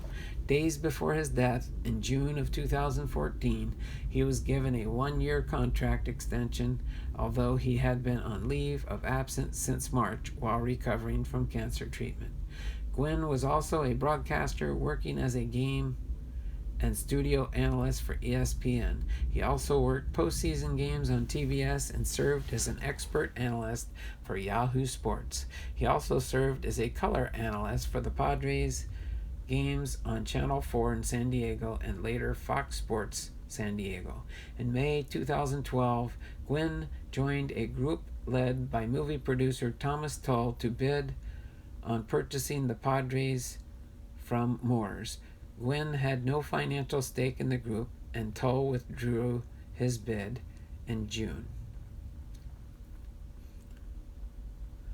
So there we have it, pretty much the capsulation there. His death, of course, during another round of cancer treatments in April 2014, a mishap occurred in which Gwynn lost oxygen and was barely able to move. He was sent to rehab to learn how to walk again. On June 16, 2014, Gwynn died at Pomerado Hospital in Poway due to complications from his cancer. He was 54 years old. The night before, on Father's Day, he had gone into cardiac arrest and he was rushed from his home to the hospital. A public memorial service was held for Gwynn at Petco Park on June 26, 2014. The service was attended by 23,229 fans who heard tributes to Gwynn from baseball and civics leaders and from Gwynn's family. So as far as some of his baseball achievements, of course, the awards and honors he got throughout his career was the National League batting champion for 8 times, National League All-Star games 15 times, the National League Silver Slugger Award 7 times, the National League Gold Glove Award for 1 time, Commissioner's Historic Achievement Award once in 2001, Roberto Clemente Award once in 1999, Lou Gehrig Memorial Award once in 1998, and the Branch Rickey Award once in 1995. Some of his records that he did make, his accomplishment was most 5-hit games in a season, 4 in 1993. His National League records, most batting titles with 8, most seasons leading league in hits, 7, most consecutive seasons batting with of 300 average or higher, 19, most seasons leading league in singles was 7 seasons, amongst many, many other accomplishments. Highest batting average for career, 338. Highest batting average for a season, 394. Highest on-base percentage, 454. Most games played in a career, 2,440. Most at-bats in a career, 9,288. Most plate appearances, 10,232. Most runs scored ever, 1,383. Most hits in a career, 3,141. Most hits in a season, 220 in 1997. Most total bases for a career, 4,259. Most doubles in a career, 543. Most doubles in a season, 49 in 1997. Most triples in a career, 85. Most triples in a season, 13 in 1987. Most runs batted in a career, 1,138. Most walks in a career, 790. Most stolen bases in a career, 319. So that gives you all of the totals and different stats and information on Tony Gwynn, with many, many other notes and other things which I could take all day going through. But yes, Kevin's card collecting, that's why I think you chose Tony Gwynn as your favorite player. That is cool. So it looks like we lost most everybody here, but that's fine. I got my history lesson done. I've got, let me make sure I'm not, didn't lose everybody in the chat here. Looks like I can't see, let me just make sure it's, oh, okay. So my phone is off because I see there's a Gorilla Family here. Oh no, okay. Oh, my chat's up to date. I see. So at least I know there's a few people in the house still. We're back up to 3. I don't know if that changes when somebody types something in the chat or what. I mean, I'm pretty sure it just shows who's watching the video in the background is my guess. But I did choose numerous cards for Tony Gwynn. Let's see, I'm trying to see if I can figure out who's still in the chat. I know it shows three people, 4 people. Uh-oh, we got a few more people jumping in here. There was 2 when I first looked down. Now it says 4. I know we are at almost an hour and 40 minutes. I'm thinking we might go maybe about 2 hours today. So I do have about another 23 more minutes to go. Looks like Kevin's here. Can I get some hears or some thumbs up? Oh yeah, by the way too, make sure you do give me a thumbs up in the stream when you do get a chance. Looks like we have 8 thumbs up so far. All right. But Kevin's card collecting's here. I'm pretty sure Gorilla Family's still here. Our Posada's probably still in the house. He was the first one, so he's been here the whole time. So at least now I know with him I've got a good hour and a half of watch hours. I will give you an update. Since yesterday, I did get an increase. Here, let me just show it up here. It's easier to do it that way. Let me go here, go to my channel, go to my studio, see if I can move the camera up here real quick so I can give you all my little stats. Go to my monetization. There we go. So there you can see I do have now 3,166 watch hours.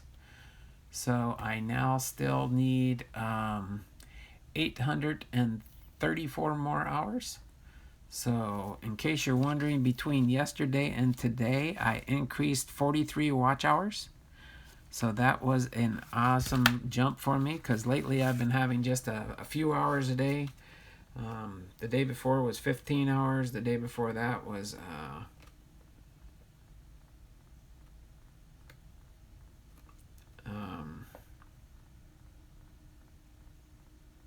29, that's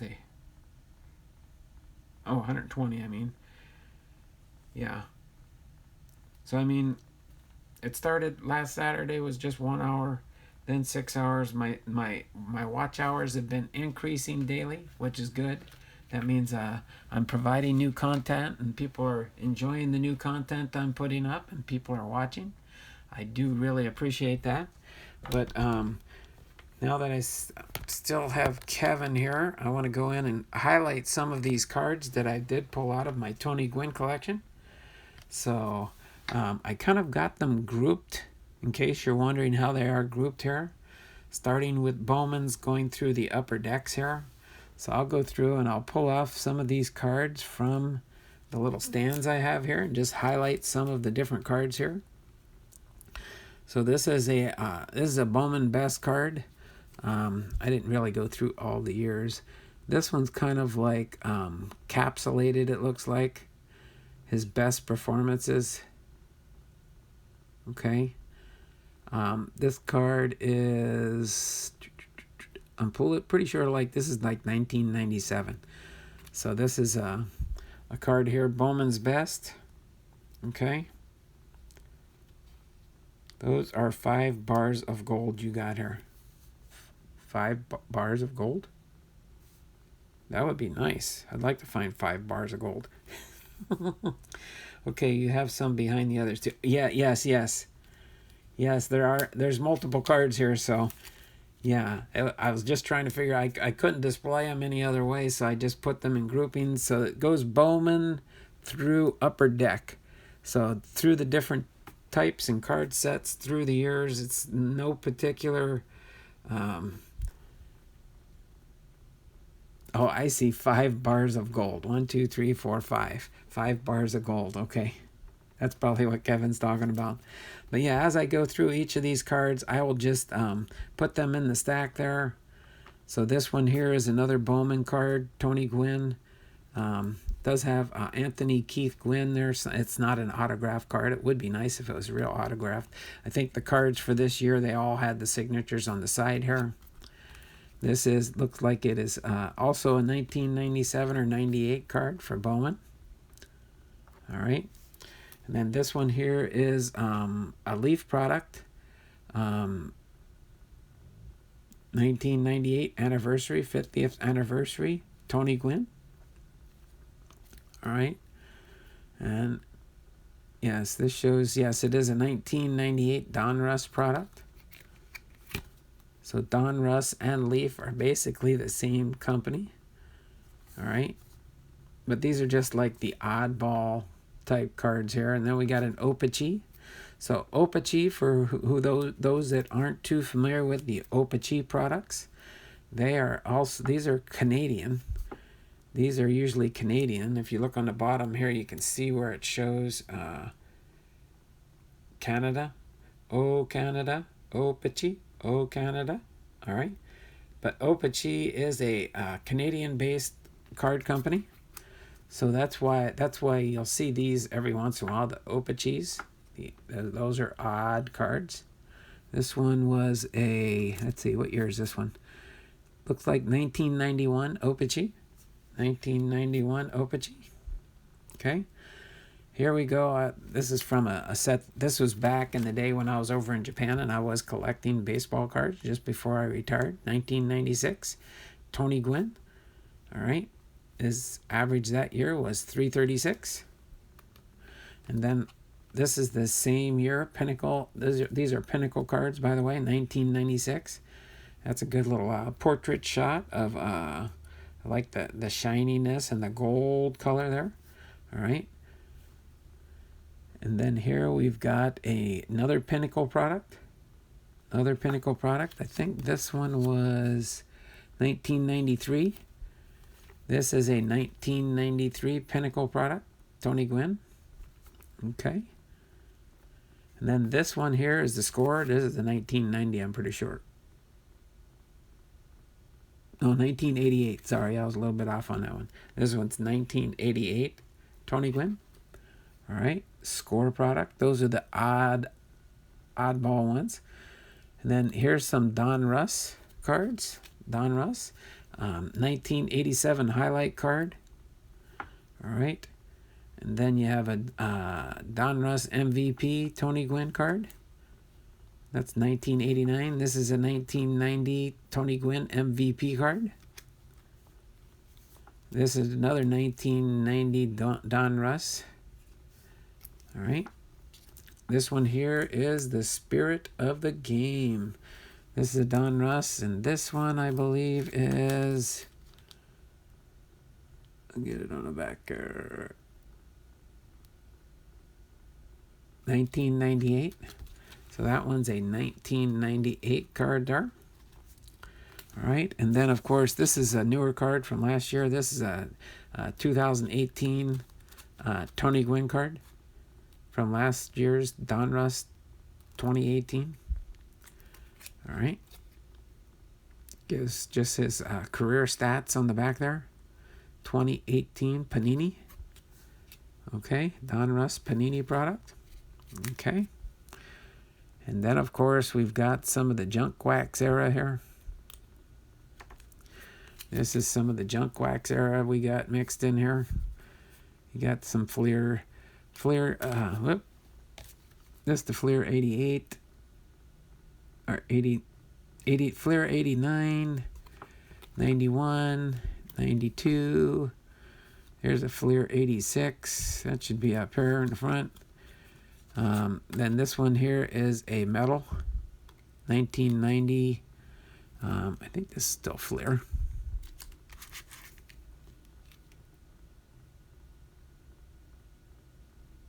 Where are you hiding?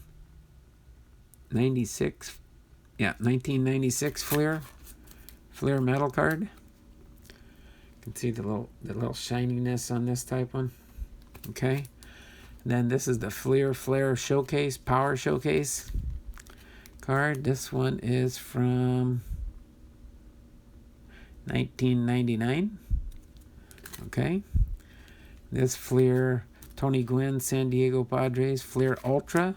This is a Fleer Ultra card. Again, this is 1999.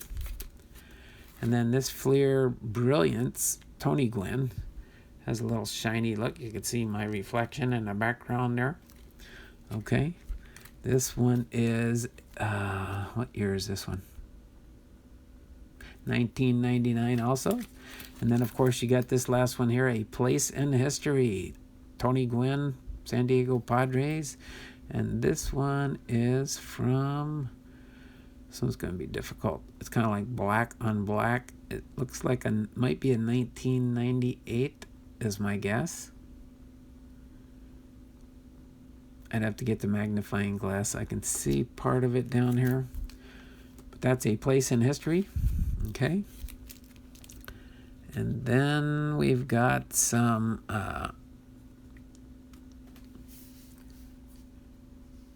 Topps cards here. This is a Topps Gallery.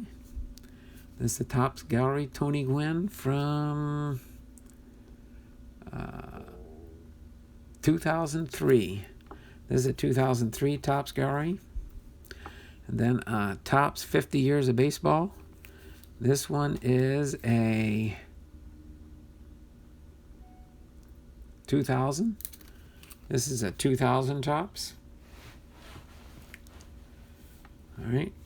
And then who do we got here next coming up? Tony Gwynn. This is a Topps. This Topps is 1989 Topps. That one's a 1989 Topps. Then we got the 40 Years of Baseball,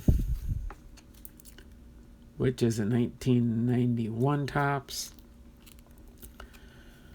So there's a Topps Gold there, Tony Gwynn. There's another Topps Stadium Club here. And another Topps Gallery. So I had two Topps Galleries. This one is a newer one, I think. Oh, 97. 97. So how close are these two? 2003. So this one's a 93, and this one's a 2007. They're both Topps Galleries. Different gallery styles for each year. So that kind of wraps up the Topps products there. Some of them, trust me, I've got a lot of Tony Gwynns. I didn't realize I had so many. I still got another 4,000 to sort still. Okay, and then these are Upper Deck Topps, or Upper Deck Gwynns. All right, this is a Upper Deck Echelon series that they made. I do like some of the Upper Decks. The newer styles were pretty good. This is from 1998. And then, of course, you've got this one here. Tony Gwynn, San Diego Padres. These are Pro Motion. I like the color style and the color scheme on that. That is pretty sharp looking. I do like the overall look of that card. All right. And then I remember these back in the day. I thought they were cool. These Tony Gwynn. Back in the day, they did have the different styles on these and different subsets. So this one is a silver signature. You can kind of see it on the bottom. That's a silver signature. They had a silver signature, a gold signature, and then the plain card. So they would have the different ones that you could get. This is from, I'm pretty sure it was 86, if I remember right. Yeah, 1986. That was back in the day when they were making them pretty fancy there. Then you've got the Tony Gwynn Retro here, 1999. Okay. And then we have a Tony Gwynn here, single, San Diego Padres, Collector's Choice. All right. And then also what were the names of these ones? Oh, that's their style they did for the All-Star game, and this year was 1998. That one's a 1998. Yes, he did. Yes, he did. So that highlights some of my Tony Gwynn cards there. Without further ado, I do have 2 more updates, 2019 updates I want to kind of go through and highlight. So let me put some of these cards away for now, since we are done with Tony Gwynn here. I just thought I'd highlight some of those cards for Kevin, since I chose one of his players that he PCs. Just get these lined up, and we'll do 2 packs of cards here. I have 2 only update packs left. Let me throw these back in the box here with all my Tony Gwynn cards. So, yes. So I'm going to open up these 2 packs of cards. Okay, in case you're wondering, I've got these 2 packs of cards that are just looking lonely left in my box over there. Tomorrow, I'm going to probably have to do a little bit earlier stream, probably closer to 10 o'clock, unless I get some family mail call packages in. And Kevin saying, thank you so much. No problem. It was fun, Kevin. I really enjoy that.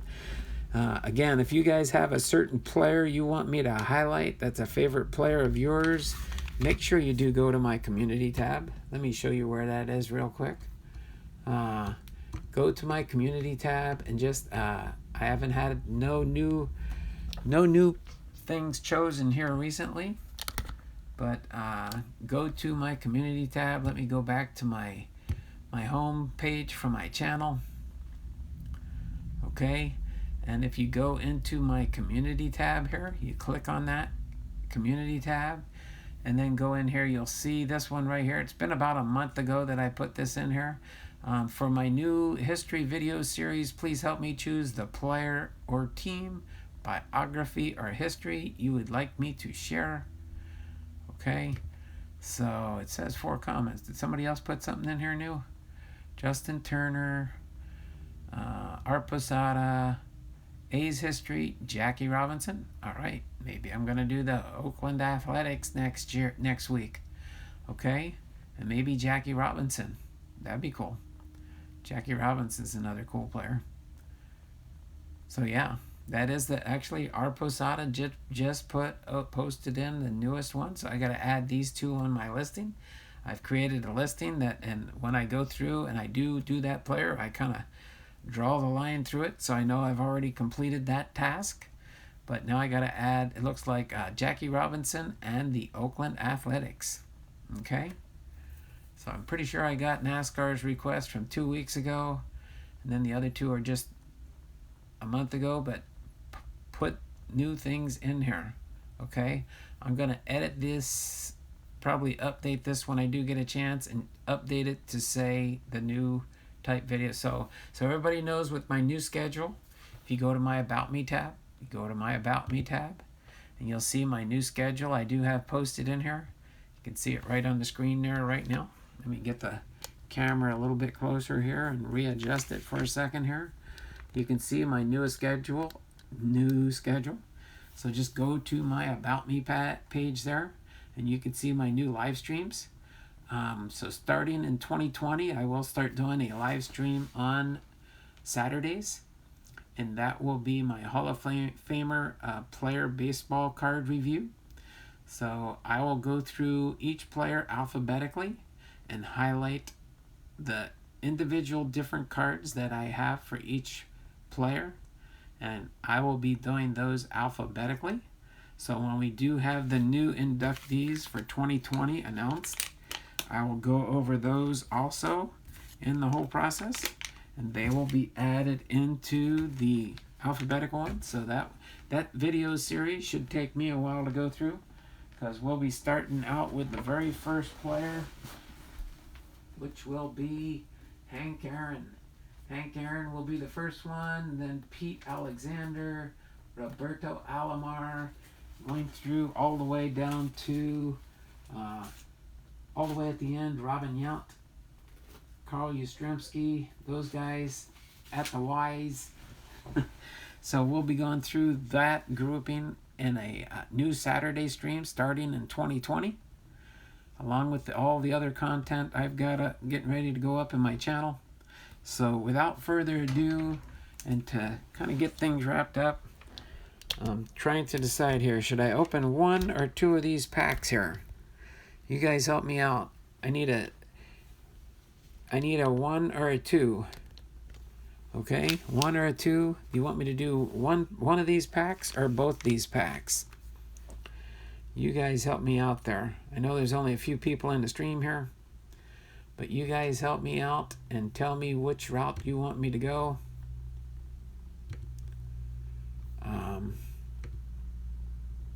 2. You want me to do both of them? Both of them? Or just number 1 or number 2? Both. Both? Sorry, I'm being goofy and silly. Sometimes it's fun to do that. I should turn the camera around. You can see I'm being Santa Claus again. All right. Matter of fact, my pastor came and I had my shirt on. He said, "Oh, what are you doing, playing Santa Claus?" I said, "Yeah, I'm on my YouTube channel." I don't know. You might have heard me in the background when I went to the front door. I had to give them our church debit card so they can get some stuff for the memorial service on Saturday. Tomorrow's the viewing. Oh yeah, tomorrow at noon I have to be at the airport in Seattle. So that means I got to leave my house probably about 11 o'clock to get there in time to pick up my son. He's coming home for Christmas. Okay, we'll start with 1 and we'll go from there.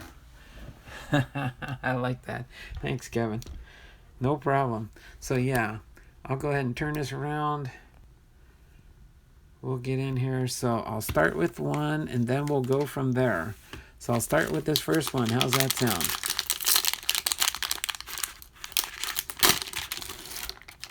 Oh no, right on the back there. Edwin Diaz. Edwin Diaz. Okay. That's weird how this is the update series. Oh no, this is just series 1. That's right. Because that makes sense. Series 1. All right, so we have a rookie card here, Kyle Tucker. Kyle Tucker rookie card. There we go, Garrett Hampson, Colorado Rockies rookie card. And then we've got Jesse Winker with the Cincinnati Reds. Antonio Senzatella with the Colorado Rockies.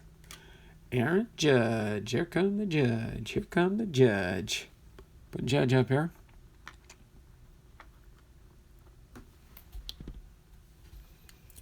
Put the Judge up here. How's that sound? Freddie Freeman with the Atlanta Braves. Freddie Freeman. J.D. Martinez with the Boston Red Sox. All right. Matt Davidson with the Chicago White Sox. All rise for the Judge. Scott Schebler with the Cincinnati Reds. Oh, there we go. Boston Red Sox, Fenway Park. All right. Steve Pearce with the World Series highlights. All right. Dansby Swanson with the Atlanta Braves. Jose Abreu, you know what I mean. Chicago White Sox. Eddie Rosario. That's the same one that they used for the Christmas one. It's funny sometimes how you notice the same cards but with the slight variations. Eddie Rosario. That's the same one they used in the Christmas one, if I could find that one. They just added the Christmas design on it. Okay. Marcus Stroman with the Toronto Blue Jays. Future Stars. There we go. Joey Lucchesi with the San Diego Padres.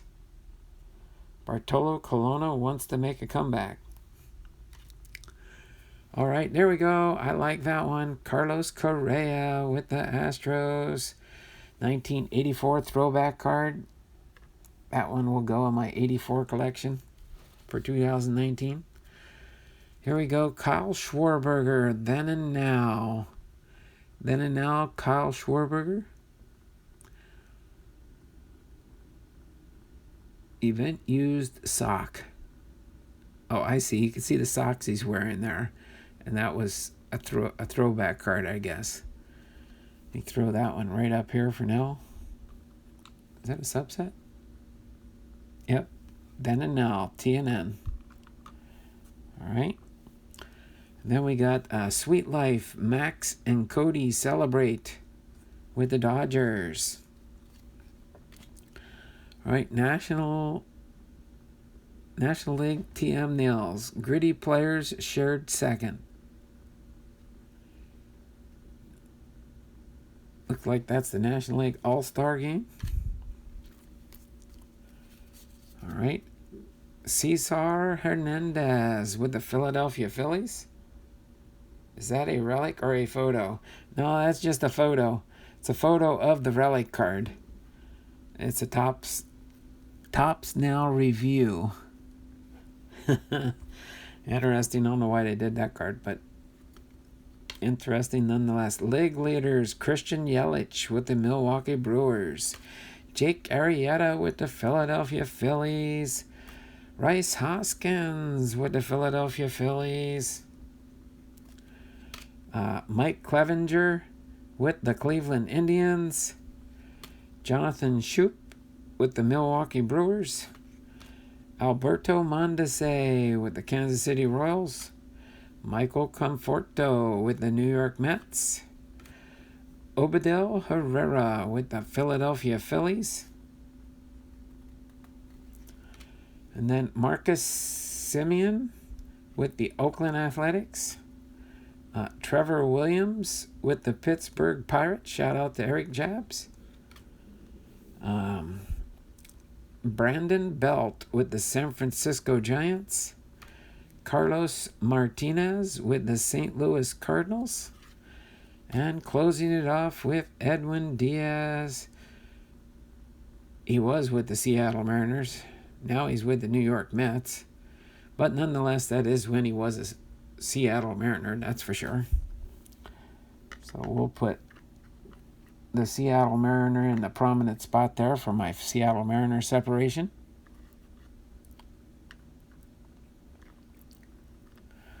All right. So a few rookie cards, not many. 1984 Carlos Correa. And the miscellaneous there. I was at Pilot Field when he threw the no-hitter.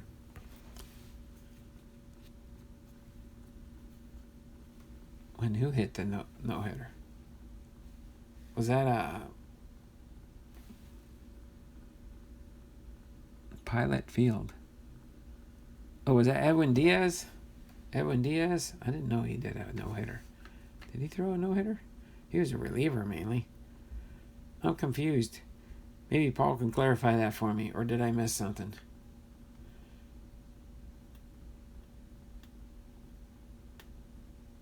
Oh, maybe he's talking about Bartolo Colon?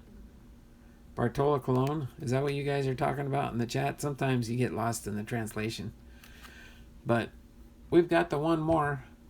I know I'm at my 2-hour mark, but that's okay. Do you guys want me to open up this last pack too? Just so we can see if we can find a relic or an autograph. Going once. I think a good gamble for 1 year at 2 million or so for a fifth started or middle reliever. Okay, last call. You guys want me to open up this pack or save it for another day? Did I lose my... I don't know. I might have lost it. Let me see. Did I lose my chat? I don't see it moving. It hasn't moved in a little while. Let me open up my live feed on here and see if the chat's still moving. Oh, yeah, it is. Oh, wait. No, hold on. Rip it. Okay, Paul's saying rip it. Now I see it. It's not changing it. I had to check my computer. So it says rip it. Okay, I'll rip it. Too late now if anybody wants to change it. Paul's been supporting me a lot lately, and he says to rip it. So I'm going to rip it. Uh-oh. That's nice. We got a security marker card on the bottom. Guess in case somebody tried to steal this pack here. I can always use that as like a marker. See that's got a little security tag in it. That's just a marker card. We'll throw that off to the side here. All right, let's see who else we can find in here now. Justin Upton with the California Angels. Justin. There we go. Nick Ahmed. There you go. Nick Ahmed for the Arizona Diamondbacks. Shout out to Kevin's Card Collecting. There you go, Nick Ahmed. He'll be coming your way there next round. All right, Jonathan Villar. Jonathan Villar with the Baltimore Orioles. Carlos Rodon with the White Sox. Francisco Lindor with the Cleveland Indians. Trevor Bauer with the Cleveland Indians. Steven Duggar with the San Francisco Giants, rookie card. Touki Toussaint, rookie card for the Atlanta Braves. All right. So let's see here. Try and turn some of these around. They're upside down and backwards. And Corey Kluber with the Cleveland Indians. Corey Kluber with the Cleveland Indians. Eugenio Suarez with the Cincinnati Reds. All right. Zach Greinke with the Arizona Diamondbacks. Set this one aside for Kevin. All right. Tim Beckham with the Baltimore Orioles. Wilson Contreras with the Chicago Cubs. Slick Nick. There we go, Slick Nick. All right, Justin Turner with the Los Angeles Dodgers. Justin Turner. James Paxton. There we go, James Paxton. Squeeze him in here with Edwin Diaz. He also went off to New York. All right, John Gray with the Colorado Rockies. California Angels. All right.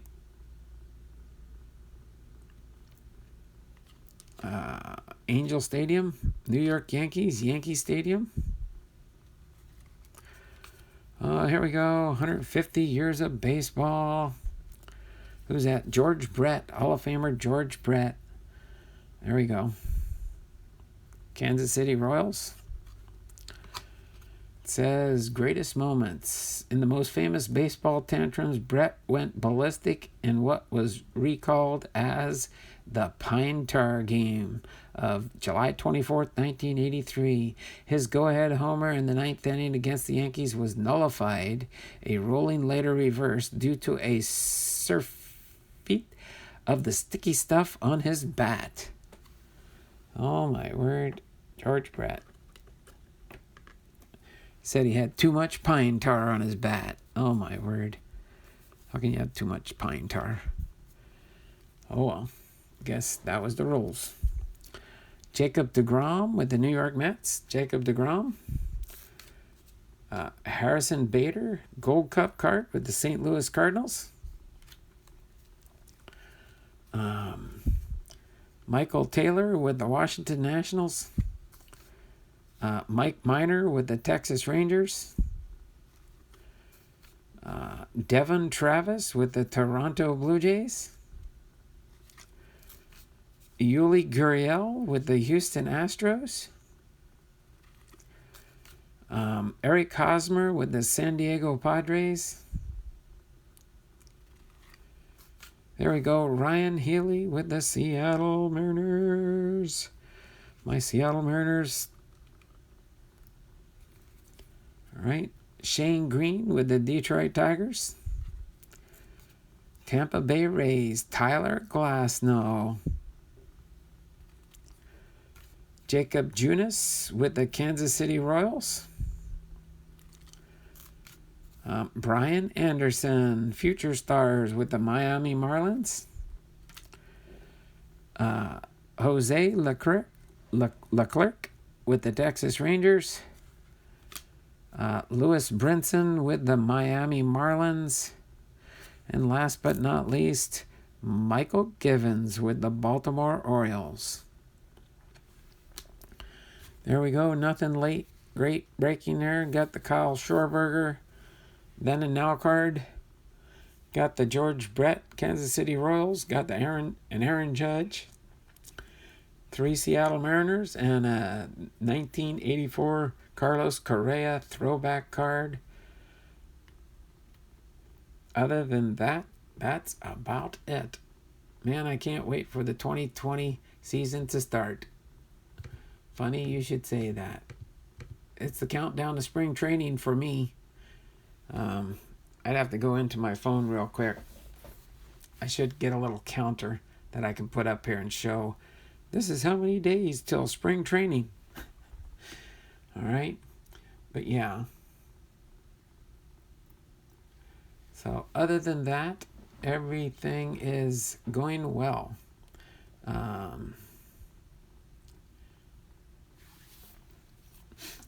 So hopefully you guys are having a great day today. Hopefully you're getting ready, getting closer to being prepared for Christmas time. I got to go run some errands this afternoon. Go out and take care of some business. Stop by the church, see how things are getting put together for our memorial service for one of our senior saints that passed away this last Sunday.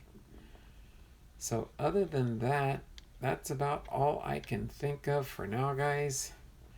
Hopefully you guys are doing well. Let me turn the camera around, get ready to say my goodbye here.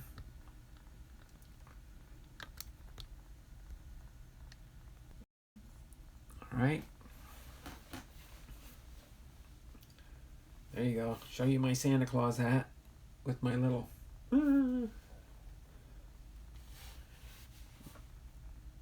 I'm ready for Santa Claus. No, it's just something fun to do at Christmas time.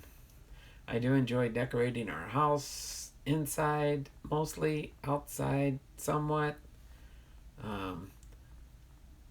Hopefully you guys are getting ready to have a good Christmas coming up. Like I said, tomorrow I'll be probably jumping on a little bit earlier, maybe just before 10 o'clock, because I will have a shorter stream tomorrow. We'll have probably, unless something comes in the mail today, I'll be checking my mail today. I'm supposed to get a couple packages in today, and then I will go to my place of business where I do get some other packages, but haven't seen anything yet. Other than that, I can't think of anything else really to say. Thanks again for the great show, Breakfast, Vitamin C, and Tony Gwynn, the best way to start off the day. Thanks, Kevin. Appreciate that. I think that's the card. Watching one of your other videos, you got the Ronald Acuna bat down. Man, I can't wait for the 20,000. Okay, looking back, rip it. Okay, other than that, I think we've got everything taken care of. I went 2 hours and 15 minutes. I'm going to go downstairs and grab a bite to eat for lunch. And then I'm going to get ready to to get about my day. We'll see. I don't know for sure if I'll do a StreamYard. I might pop on for a StreamYard later in case somebody wants to hop on. Again, StreamYard is just if I have time. Down the road, I'll probably use it more. I'm still trying to formulate something like that. You have a package from me on its way to you. Keep your eye open for it.